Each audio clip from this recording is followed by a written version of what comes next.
I'm happy to see that Lazier is part of the EFC family moving forward. So they're not here, but they're here. Just FYI. It's good to see you. It's actually great to see you. As she mentioned, I was an administrator here alongside Larissa Adam. And so, I just walk around and stare sometimes. Wow, this is what this has become. This fan, and I see your faces. It's just the stories of this room. We used to do lunch attention right here. Anyway, so my name is Kareem Weaver. I'm representing FULCRUM, which stands for Full and Complete Reading as a Universal Mandate. I'm also here as a representative of the Oakland branch of the NAACP, which is the country's largest and oldest civil rights organization. You might be saying, what in the heck does the NAACP have to do with what we're doing? I got 30 or 40 minutes to work that out with you. Explain to you what that's all about. I was so happy to receive the invitation to come this morning. Thanks to Ms. Stewart. Thanks to some other folks. I had an opportunity to meet Jasmine, and I see Lindsay way in the back. I've had an opportunity to meet some people that I have known along the way. I have a little presentation, but I'm not even sure if I'm gonna give it. Because early this morning, I had the little presentation ready. I got it, I can get the presentation. But I was wondering last night, what am I supposed to communicate to you all? I got the stuff, but what's the spirit of the thing that might make a difference, or that I'm supposed to do, whether it makes a difference or not? What's my job here today? And I didn't know. I had my presentation, so I was good to go. But early this morning, as I was driving to my mother's house to take out her trash, the trash day, it hit me.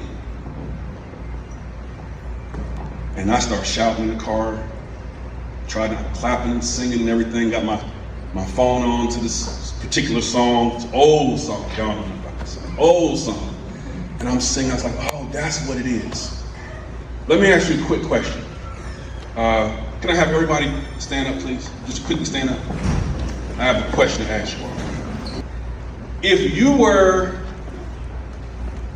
part of the EFC family of schools in 2017, remain standing.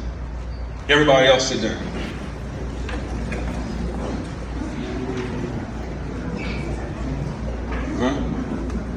Now, Now, of those standing, if you all were part of the coalition that went to the conference where the great shift happened from reading instruction to EFC, if you were part of that, remain standing.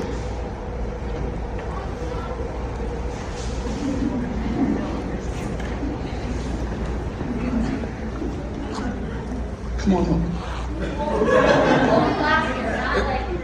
Oh, I'm talking about when it first went down.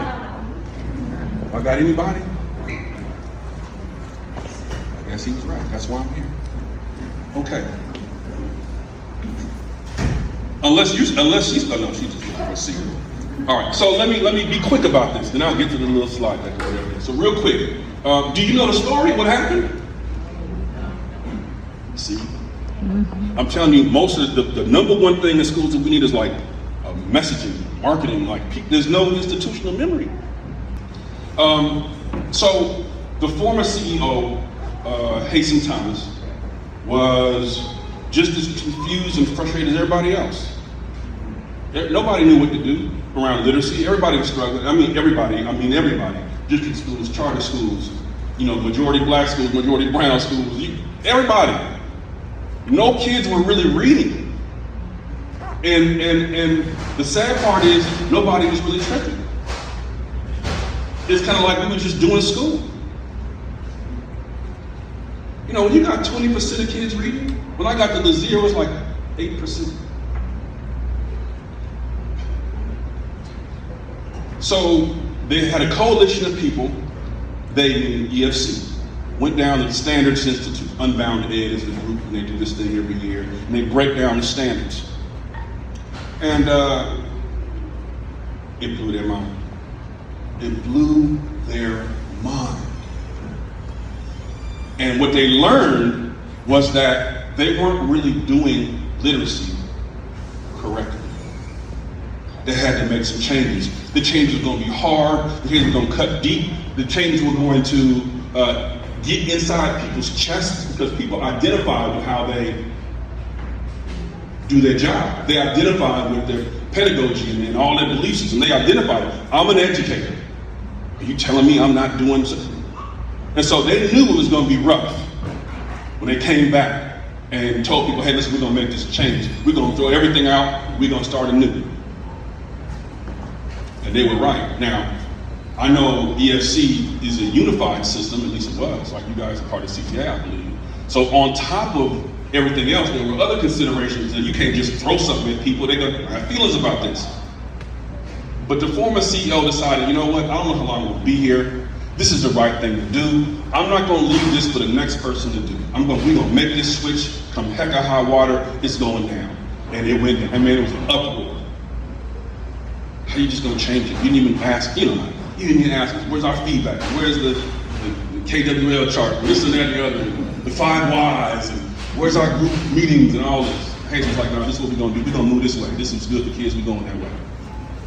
If you're with it, you're with it. If you're not, you're not. Some people weren't. They found. Some people stayed. Now, that took tread off the tires. But you all were the first system in this city to adopt structured literacy. The first. Man, how much time do I have? So people were blaming the kids because they couldn't read. They're too poor. They speak different languages. They too like the trauma. There's too much trauma. What else? There's too much violence. They don't have 2 parents, and they don't, whatever, the things. Yeah, I'm going there. And everybody bought into it. So tough that even the parents started to buy into it. Well, maybe my child is just defective. Listen, the teachers say this, they're the experts. The school system says this, the resource teacher says this, all the paraprofessionals say this. The coaches, the CAO, everybody's saying there's something wrong with my child. I don't read to them at home. We don't have enough books. Maybe they need to have a level library. Just give them the books that they need at their level. Forget about the complexity of text and what they need to go on Ireland. Forget all that. Listen, I got 3 kids. 2 of them are doing all right. One, it's like, you think I'm playing. That's how parents start to add it up. Maybe because I'm working 2 jobs. Maybe because me and the dad didn't work it out. I get it. I policy. They got that version of culture in every group. Poor thing. Poor pitiful thing. Then come find out, EFC dared to say, because as long as everybody plays it cool, it's no problem. Right? The parents don't know any better.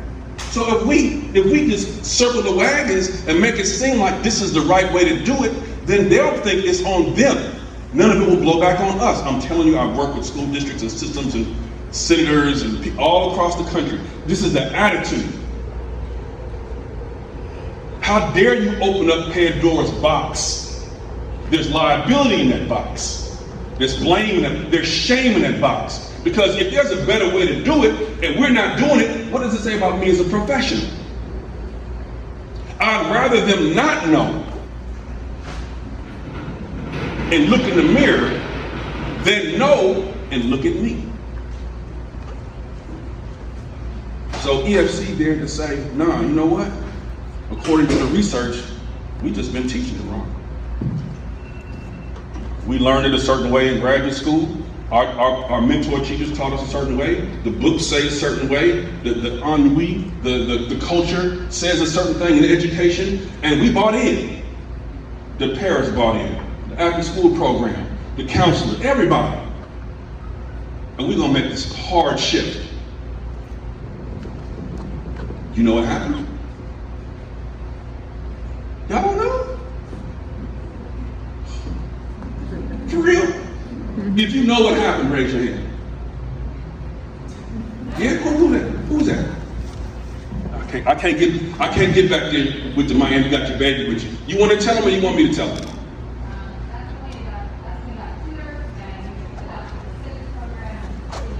Yeah. SIPs, the one that y'all probably hate because it's so boring and dry. Am I lying? It's boring and dry and da-da-da-da. Somebody said, man, we're going to do this.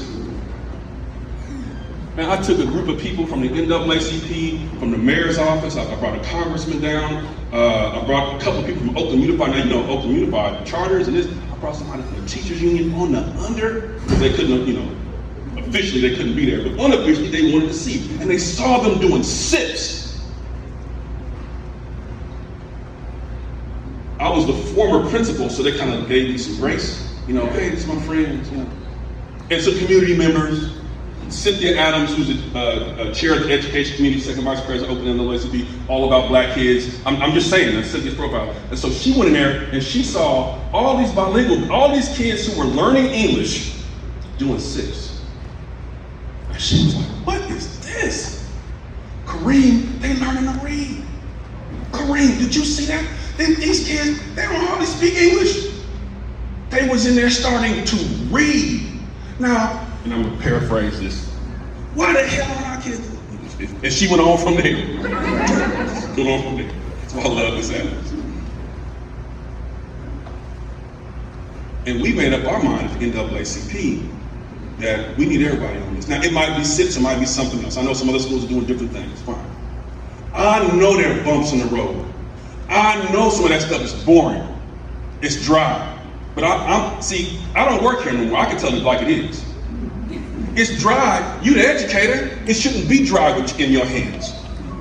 It's just a tool. You the carpenter. Don't let nothing be dry in your hands. It's not about the nail. You the builder. You the architect. You the professional. Any kid, anytime, anywhere. Put them in your classroom. You got the right tools. You got to get down with that. Breathe life into that thing. I know it's dry. Would you rather them provide the moisture? That's for you to have your spirit breathe into. Well, how can I do it with that? Well, that's your charge.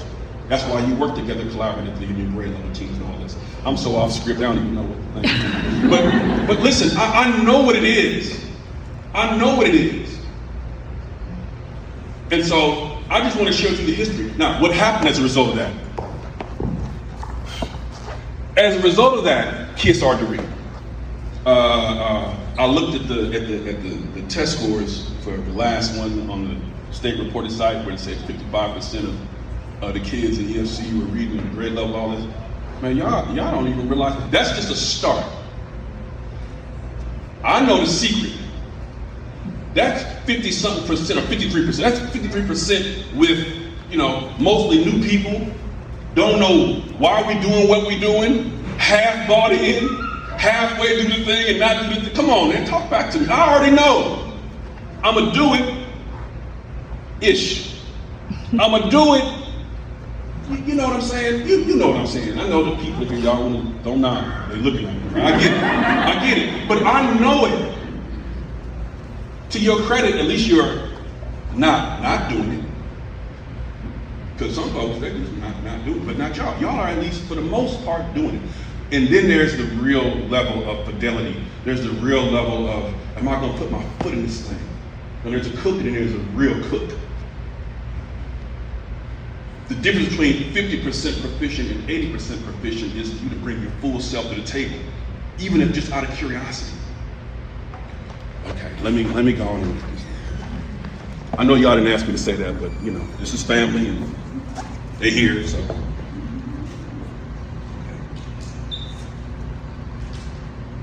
Can you all even see this up here? Kind of, that's what I thought. That's all right. Where's Simon? Simon did a great job. He came up here, he plugged it all up real quick. Oh, that might help.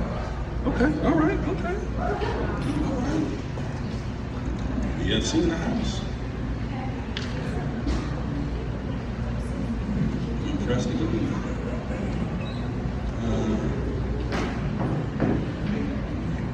You know what, let me just go like this. So, forget the roll call, history of EFC shift. So you all may recognize the people up there, obviously. That's Dr. King and his main man, Andy Young. Right? Andy Young, the godfather of one of his sons, that's his dude. Andy was his man. I had the pleasure of meeting Andrew Young a few times and considered him a mentor. He's a great man. You know, when he was on the balcony when Dr. King was shot. Matter of fact, that morning he had just finished trying to get him out of jail because he had a case he was trying to beat. And they had a pillow fight when he got back. That was his dude. And if you could see it, it would show you that every 30 years or so, there is a wave in terms of civil rights in this country. It's like clockwork, every 30 years. It started off in 1831, actually, Nat Turner's Rebellion. Those history folks in here know all about that. Northampton, Virginia, maybe Southampton, Virginia. Went through the countryside. He thought he was called by God, and he and his folks were killing people, white slave owners and their families. Hey, it's just history. And when that happened, America forever changed. They said, as a result of these marauding band of Negroes going through the countryside killing people, we are never going to let this happen again. So what are we going to do? Anti-literacy laws popped up all around the country. They were able to organize because they could read. They were able to think through this stuff because they could read. Like, hell, this is going to happen again. These people, when people get scared, all of a sudden they start getting down to the bottom line. They're like, no, we can't have this. Anti-literacy. You help somebody learn to read who's enslaved, and you're going to jail, or you're paying a fine, or whatever it is. But every 30 years or so, this cycle kicks in. Plessy versus Ferguson, Immigration, Brown v. Board, Department of Ed created in 1980, and then right around 2011 or so, the 2010s, you have this cycle, which is literacy. Do we dare get over ourselves enough to teach everybody how to read? Do we dare? Because when you do that, everything's on the table. Somebody might come for your child, teach these little brown children to read. Now, how's my child gonna get in the scripts? You talking about leveling the playing field. Bump that, we could just talk about social justice, put a yard sign in the front and be good. Or we can teach these babies how to read. Okay, let me keep it moving. Boy, if I had a little more time. Ambassador Young, I don't know if you can see this, but he told me, he said, when you're talking about literacy, he said, your job is to deputize as many people as you can. That's why I'm here today, to deputize you. Okay? Dr. King's best friend told me this: deputize as many as you can. He said it was our job to light the torch of the Statue of Liberty. It's your job to unchain the feet. If you look under the robe, you'll see the chains on the feet of the Statue of Liberty. It's your job to unchain the feet. That's the power of literacy. Allowing people to chart their own course, take their own path. All right, Kareem, you better hurry up. You don't have much time. How much time I got? 5. Okay. Those are the stats. Really quickly, you all may or may not have seen this. First time I saw this, it blew my mind. The top 30, 35% or so, that group, they're pretty much gonna learn to read. Anywhere from 30 to 40%, they're gonna be all right. And you see school districts around the country with reading proficiency data around like that. Oh, that's our data. Between 30 and 40%. But according to the research, if you just teach them something, they're gonna figure it out. But that's not the majority of the kids. The majority of those kids need something like what you're doing. They need a structured approach. They need you to walk that thing up step by step, whether it's SIPs or something else. They need that. They gotta have that. That's these kids. I won't go through all the data. So this is your data. This y'all. In 2016, 30% kindergartners were reading, according to the benchmarks they took. Then it went to 69% a couple years later. Yeah, this y'all. That's why they hated y'all so much, because you were a threat. They were unified in purpose. They had been up the rough side of the mountain as an organization, and they had said, you know what, I actually think differently, but I'm gonna roll with you. And then they saw this data, and they was like, oh man, but then the pandemic hit and everybody changed. People grow, change, they get different roles and jobs, and now there's no institutional memory. I'm like, what are we doing this for? And every school had some sort of victory. There's Learning Without Limits, there's Achieve, these are y'all slides, by the way, public information records request. We can get almost anything, but plus it's NAACP. Yep, we can get some. So good stuff. The SIN has good stuff. Everybody's got something good. These are the type of wins that as an organization you had. There was Dana Chalono. She was a former, I forget her role, but she was here, and I was explaining to her, or I was asking her, how did it happen? Walk us through the journey. Matter of fact, I'll send you that video. And she said, oh, this is what happened. And this is the place where we stubbed our toe and we stumbled and the teachers bucked up and the principals weren't sure and the coaches, this is when that happened. And then we did this and this is what, and so she tells the journey and the story. But one of your former administrators said the increase in proficiency beginning in 2017 in EFC is attributed to an instructional shift to structured literacy.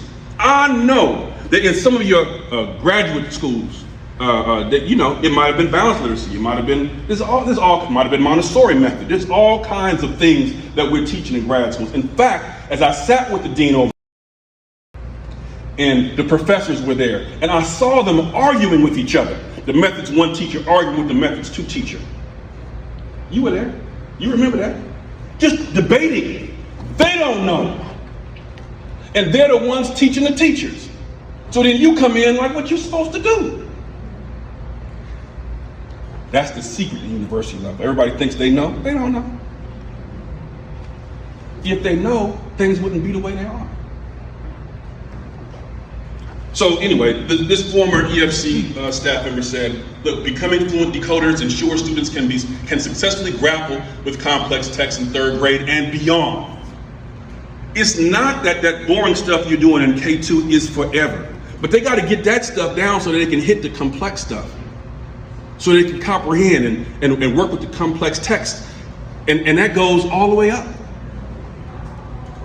I feel so bad rushing through this message. So, here's my message.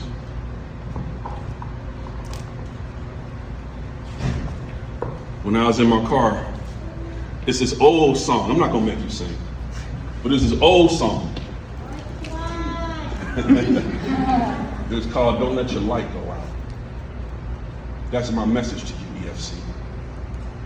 Don't let your light go out.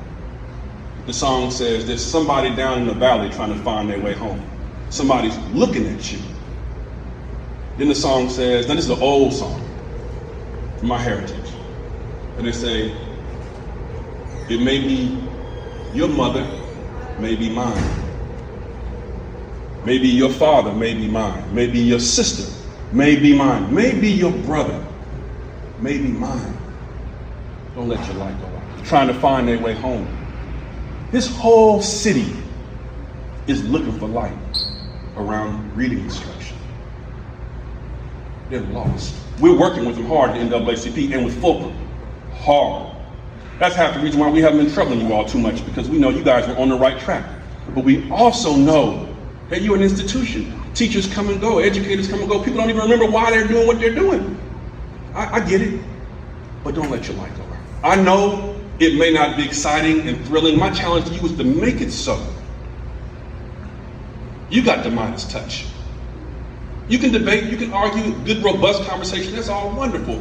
And the price has already been paid. Listen, when I was a teacher at Lazier, this is back when Lazier was an Oakland Public Unified School.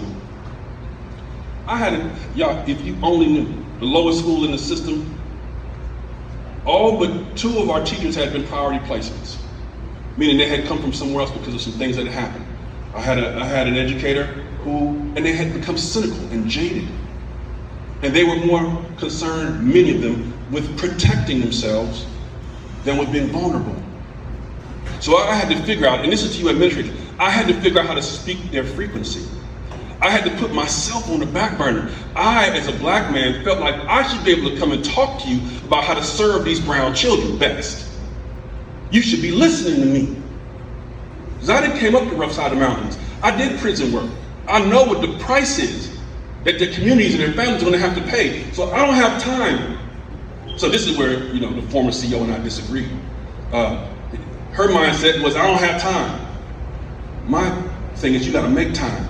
as a principal or as a CAO or as whatever your role is, you have to make time to make the case so that people get on board. Now, I'm not judging her. That was for a season and a reason, but we're here now. And you're the ones with the light. There are some Oakland Unified School District teachers. There are some teachers at Aspire. There are some teachers at Lighthouse or wherever else. They would love to have your problems. Y'all got first world problems over here. Whether you realize it or not. There's school systems in here who are still using Lucy Calkins. There's some school systems where the principal, no, the head of the organization says, we're moving like this, and everybody said, shh, you ain't really gonna tell me. And vice versa. Sometimes the people on the ground want to do right, and the people who are making some of the bigger decisions, they on a whole nother page. There's some people who are more worried about their career and ambition and how it's going to look to admit that they're wrong than to be vulnerable and share with people, listen, I'm learning just like you. I just learned about this stuff a couple years ago. I just realized that structured literacy is a thing. It was always boring to me. I didn't learn it right in graduate school. I'm learning just like you, but I'm going to do this AIM pathway. I'm going to do this professional development. I'm going to make myself vulnerable. I'm going to admit to you I don't know, and I'm going to lead with a heart of service. And that's what it is. You all are so far ahead of the game. I commend this organization. And you took a risk bringing me here. You don't know what I'm saying, right? I commend you for that's a cultural piece for your leadership. I can't go to, there's some people say, okay, bring in Kareem, you might give up the game. They might start suing us. Kareem come here and tell, you think I'm playing? Kareem come here and tell these parents that what was being taught wasn't right. Well, that could turn into a lawsuit. What about the kids with dyslexia? Like over in Berkeley, how they sued in federal court? So the culture, there's still enough of that here. There is a remnant of folks who remember. The rest though, here's my challenge to you. So for the others, let your light shine. For those of you who are kind of newish to the game, who are here, first 2 third years, you came in during the COVID years, all that. The first thing I'll tell you, newer folks, is thank you. And welcome. I'm not welcoming you to ascend or learning without limits. Okay, Karen, I got you. Or any of the other schools. What I'm welcoming you to is the civil rights struggle. This is the arc of justice that bends, as Dr. King said. It may not be sexy. Most people that worked in the civil rights movement never ended up on TV. They might have been by the side of the road passing out somebody some water or making a sign. Most people their names never get called. They just do the work. They put their head down, they ask what is needed of them, and they do the work. So my push to you in love is to say, first of all, as an organization, thank you. Let your light continue to shine. Reinvest in the decisions that were made earlier. I know it's going to be challenging. You got new folks who aren't quite sure about why and what and how. But that's my plea. But for everyone else, my plea, my hope, my prayer for you is diligence, humility, courage, even if it's just a matter of being curious, and collaboration. Those are the things that allow you to overcome the uncertainties, the frustration, the whole, what is this stuff?